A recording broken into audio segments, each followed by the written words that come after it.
So we really have, how would you describe the three different parts of ourselves again? Yeah, the superconscious is called the Omakua, and is the parental father, and the Uhani is the conscious mind or the processor, and the Unhipili is the computer.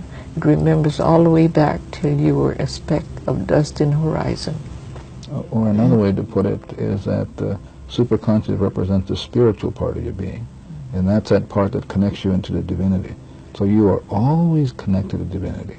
There is never a moment in your creation where you're not connected. And there's another part called, what Morrnah calls the conscious, what we call the mental, the psychologists call it. When I went to the University of Iowa, they call it conscious mind, the mental part. And then the subconscious being the physical part of our being. So who we are is spirit, mind, and body. And as we understand our identity and who we are, then we know that three of them have a specific function. For example, one of the things I learned at the University of Iowa that it was important to think. In our process, it's not, because the conscious mind doesn't know anything.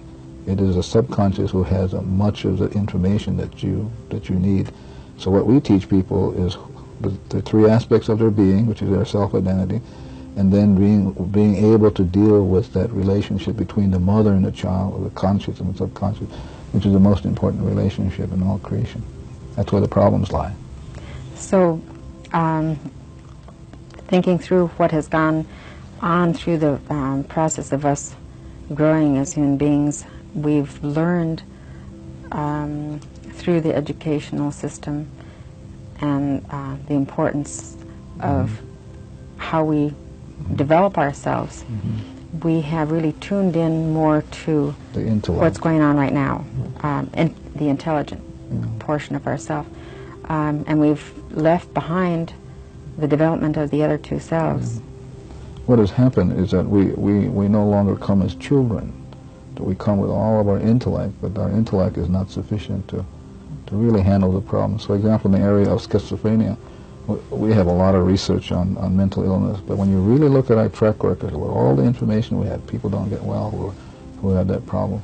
They must be managed with drugs or with behavior mod. But the process that we're teaching, you're actually going to the cause and not having to deal with the behavior. When you erase the cause, much of the symptoms and the effects go.